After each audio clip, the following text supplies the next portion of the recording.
Hello everyone, welcome to my channel happy learning.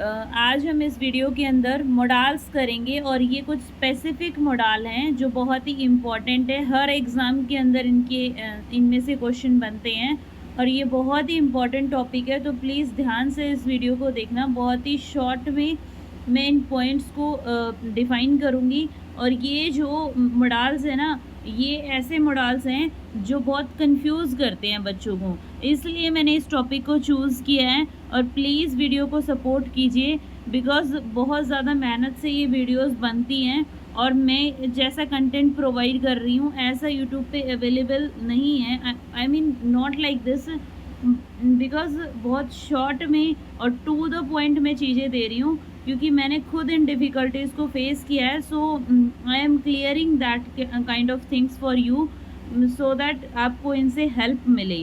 So please support कीजिए और share कीजिए और वीडियो को पूरा देखना एंड तक, जिससे कि आपके सारे डाउट क्लियर हो जाएंगे। ठीक है, तो हम फर्स्टली शुरू करते हैं। नीड एंड डेयर होते क्या हैं? नीड एंड डेयर हमारे मोडाल्स होते हैं। क्या होते हैं? ये मोडाल्स होते हैं। और ये कैसे मोडाल्स हैं?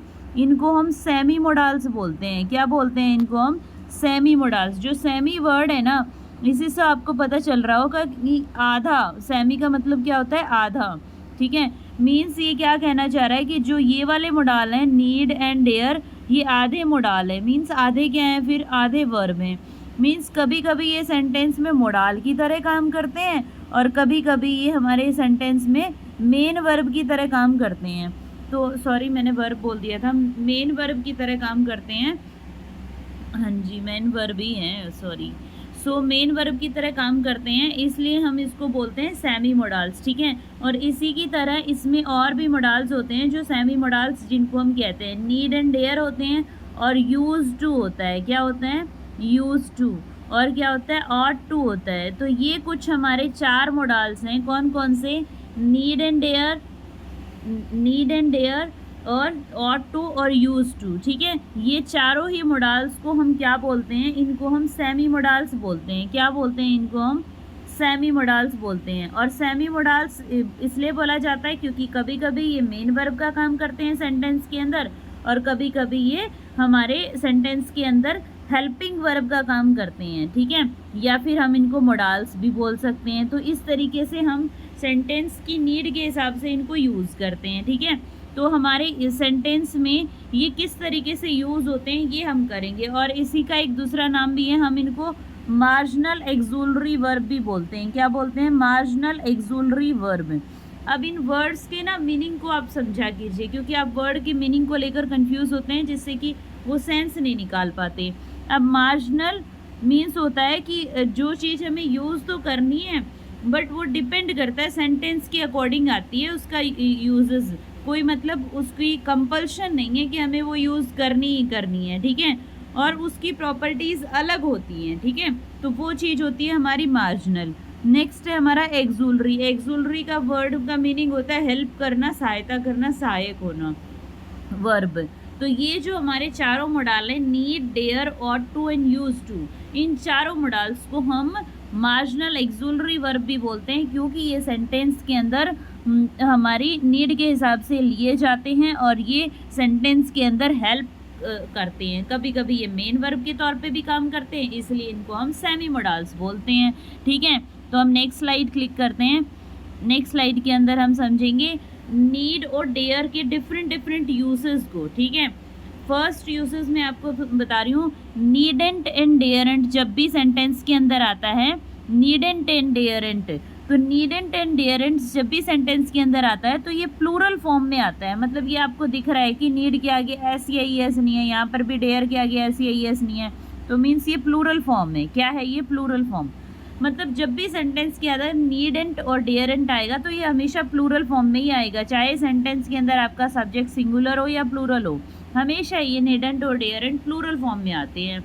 जैसे ये वाला एग्जांपल है, शी नीडेंट गो देयर, तो यहाँ पर मैंने एस या ई एस नहीं लगाया। आपको पता है कि शी सिंगुलर है, तो सिंगुलर के साथ वर्ब में एस या ई एस आता है, बट यहाँ पर मैंने एस या ई एस नहीं लगाया, क्योंकि जब भी नीडेंट ऐसे आता है तो ये सेंटेंस में एस या ई एस नहीं लेता है, सीधा प्लूरल फॉर्म में आता है। नेक्स्ट सेंटेंस में ही डेयरेंट अपोज हिज फादर। तो यहाँ पर भी मैंने ही सिंगुलर है, इसके साथ वर्ब में ऐसी आई एस आना चाहिए, बट यहाँ पर भी वर्ब में ऐसी आई एस डेयरेंट में ऐसी आई एस नहीं आया है, क्योंकि डेयरेंट और नीडेंट जब भी सेंटेंस में आते हैं तो ये प्लूरल फॉर्म में आते हैं और वर्ब भी इनके आगे प्लूरल ही है, देख लो आप। नहीं तो यहाँ पर गो की जगह पे गोज आना चाहिए था और यहाँ पे अपोजेस आना चाहिए था, ठीक है।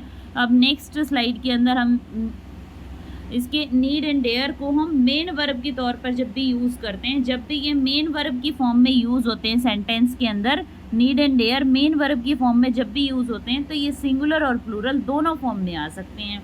अभी मैंने बताया था जब भी नीडेंट और डेयरेंट सेंटेंस में आते हैं तो वो हमेशा सिर्फ प्लूरल फॉर्म में आते हैं, और जब भी ये मेन वर्ब की फॉर्म में आते हैं तो ये सिंगुलर और प्लूरल दोनों तरीके से आ सकते हैं। जैसे ये वाला सेंटेंस है, she dares to fail the difficulties. तो यहाँ पर डेयर्स, यहाँ पर जो डेयर आया है ये मेन वर्ब की फॉर्म में आया है। तो यहाँ पर जब भी ये मेन वर्ब की फॉर्म में आता है ना तो सेंटेंस की नीड के हिसाब से इसके साथ टू प्लस वर्ब की फर्स्ट फॉर्म भी आती है। ये सेंटेंस की नीड पे डिपेंड करता है, कंपलसरी नहीं है हर कहीं ऐसा होगा, ठीक है। बट मोस्ट ऑफ जगह पे ऐसा होता है, मेन वर्ब की फॉर्म में जहाँ आता है तो टू प्लस वर्ब की फर्स्ट फॉर्म आती है, ठीक है, जब पॉजिटिव सेंस में हो। तो she dares to fail the difficulties, ठीक है। नेक्स्ट है they need books.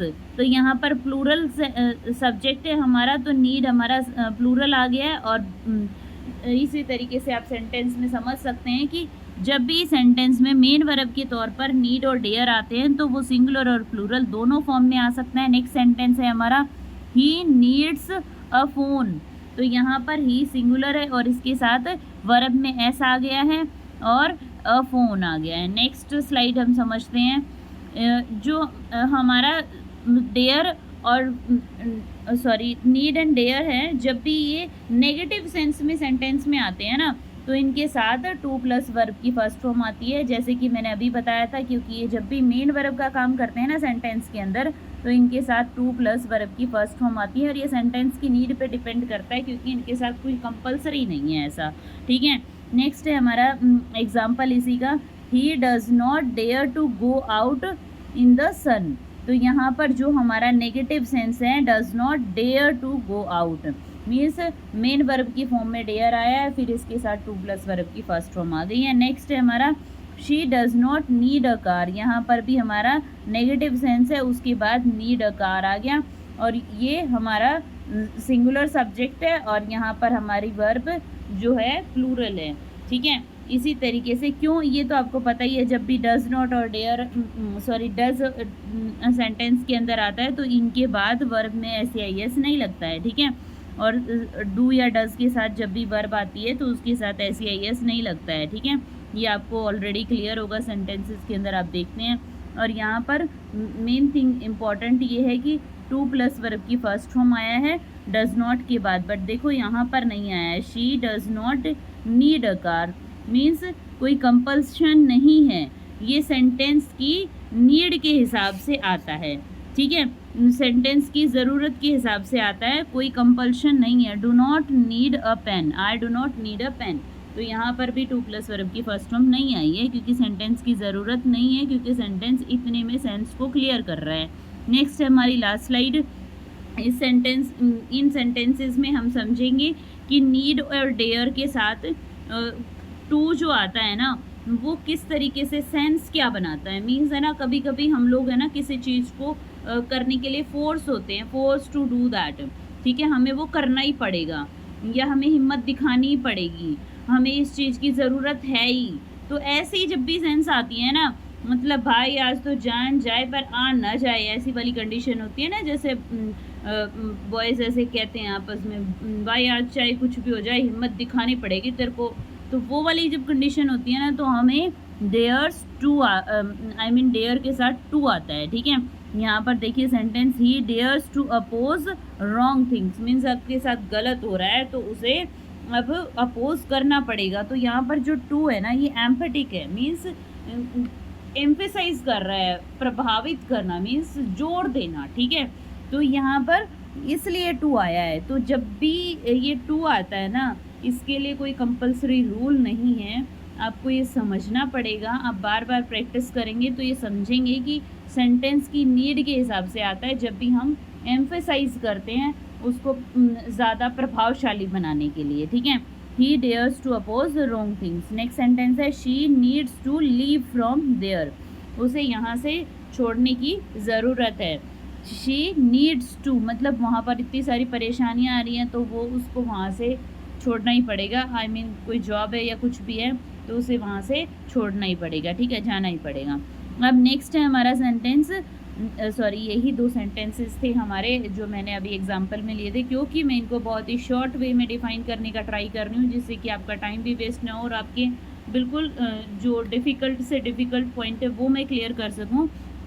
Thank you so much for watching my video. Please like, subscribe my channel and please support it because बहुत मेहनत से ये कंटेंट तैयार होता है, so please सपोर्ट कीजिए। Thank you so much for watching. Happy learning.